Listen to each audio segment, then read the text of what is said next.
اللہ رسولہ الکریم۔ رمضان المبارک کی ہر گھڑی میرے عزیزو رحمت سے بھری ہوئی۔ یہی وجہ ہے کہ حق تعالی شانہ نے رمضان المبارک کے ہر عمل پر اجر اور ثواب بڑھا دیا۔ اس لیے حدیث مبارکہ میں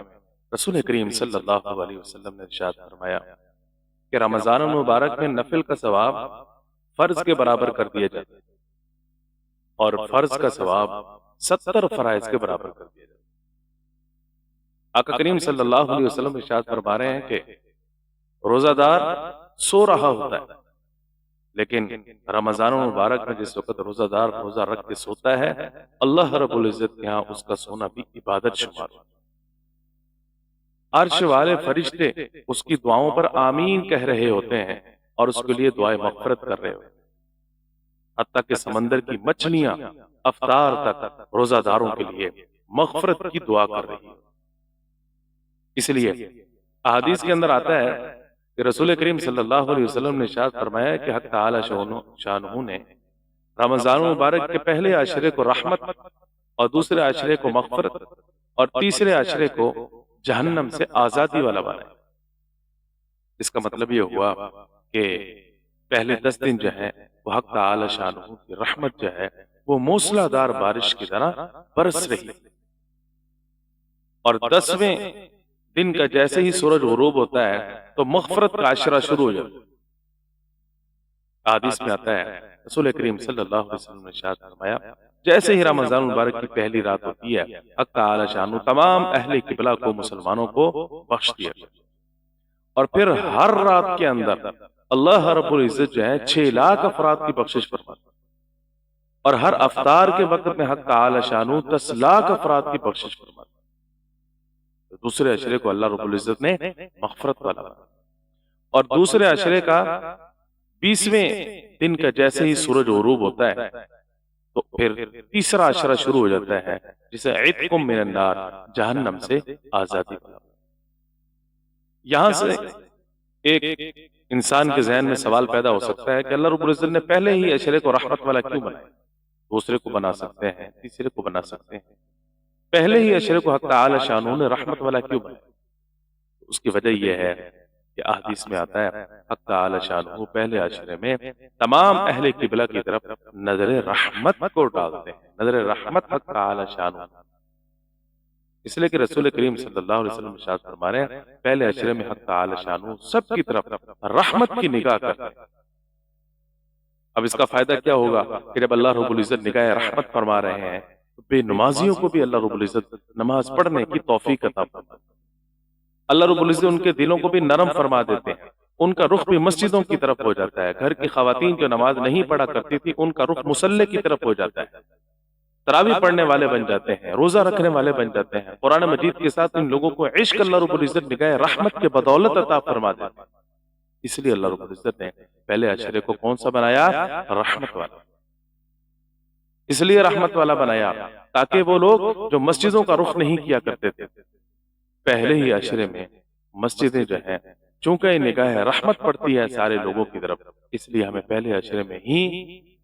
مسجدیں جو ہیں وہ بھری ہوئی نظر آتی، گھر کی خواتین جو ہیں وہ نمازوں کی طرف متوجہ نظر آتی، تراویح کی طرف متوجہ نظر آتی، اور سب کے لیے روزہ رکھنا آسان۔ حضرت جابر بن عبداللہ رضی اللہ عنہ فرماتے ہیں رسول کریم صلی اللہ علیہ وسلم نے ارشاد فرمایا کہ جس وقت رمضان المبارک کی پہلی رات ہوتی ہے تو حق تعالی شانہ تمام لوگوں کی طرف، تمام اہل قبلہ کی طرف، تمام مسلمانوں کی طرف نظر رحمت فرماتے ہیں، اور جس پر حق تعالی شانہ ایک مرتبہ نظر رحمت فرماتے ہیں اللہ رب العزت پھر اس کو کبھی بھی عذاب کے اندر مبتلا نہیں کرتے۔ اس لیے میرے عزیزوں حق تعالی شانہ نے پہلے عشرے کو رحمت والا بنایا۔ حضرت عبداللہ بن عباس رضی اللہ عنہ فرماتے ہیں جب رمضان المبارک کی پہلی رات ہوتی ہے تو حق تعالی شانہ کے عرش کے نیچے سے ایک مسیرہ نامی ہوا چلتی ہے اور وہ جنت کے درختوں کے پتوں کو بھی ہلاتا ہے، اور اس سے ایسی دلکش آواز پیدا ہوتی ہے کہ اس سے پہلے جنت کی حوروں نے وہ آواز نہیں سنی، اور اس آواز کو سن کر موٹی موٹی آنکھوں والی جنت کی حوریں جنت کے بلند و بالا محلات کے اوپر چڑھ کر یہ کہتے ہیں کہ ہے کوئی ہم سے نکاح کرنے والا؟ اور پھر وہ جنت کے رضوان سے پوچھتی یہ آواز کیسے؟ وہ جنت کے رضوان کہتے ہیں، جنت کے فرشتے کہتے ہیں حق تعالی شانہ نے امت محمدیہ کے لیے آج جنت کے سارے دروازوں کو اس لیے کھولنے کا حکم دیا ہے کہ آج رمضان المبارک کی پہلی رات، اس لیے میرے عزیزو رمضان المبارک آج ہماری زندگیوں کے اندر موجود ہے، اس سے ہم جتنا فائدہ اٹھانا چاہیں اٹھا سکتے ہیں۔ آقا کریم صلی اللہ علیہ وسلم ارشاد فرما رہے ہیں اس موقع پہ کہ جس وقت جمعے کا موقع ہے اور آپ پہلی منبر کی سیڑھی کے اوپر پاؤں رکھتے ہیں، آپ کہتے ہیں آمین،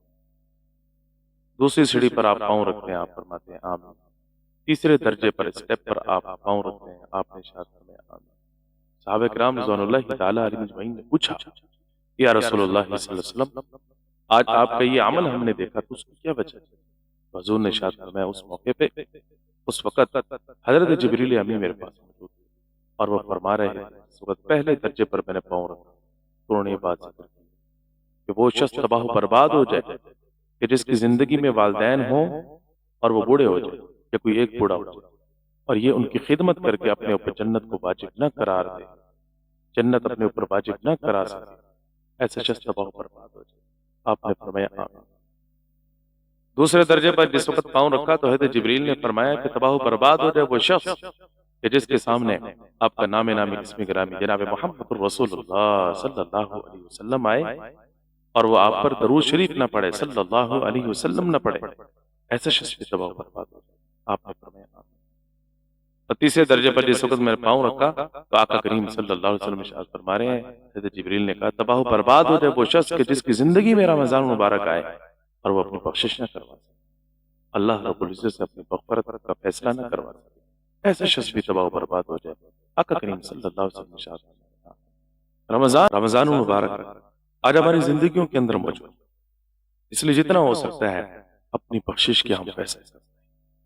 اس کے لیے اللہ رب العزت نے پہلے اشارے کو رحمت بنایا ہے تو رحمت والی دعا، یعنی ہر وہ دعا ہم مانگ سکتے ہیں کہ جس کے اندر حق تعالی شانہ کے رحم کا ذکر، اللہ رب العزت کی رحمت کا ذکر۔ بزرگوں نے اس کے لیے یہ دعا تجویز فرمائی ہے، یہ پڑھنا چاہیے بھی پڑھ سکتے ہیں رب اغفر وارحم وانت خیر الراحمین، رب اغفر وارحم وانت خیر الراحمین۔ اور اگر کوئی یہ دعا پڑھنا چاہیے بھی پڑھ سکتے ہیں یا حی یا قیوم برحمتک استغیث، یا حی یا قیوم برحمتک استغیث۔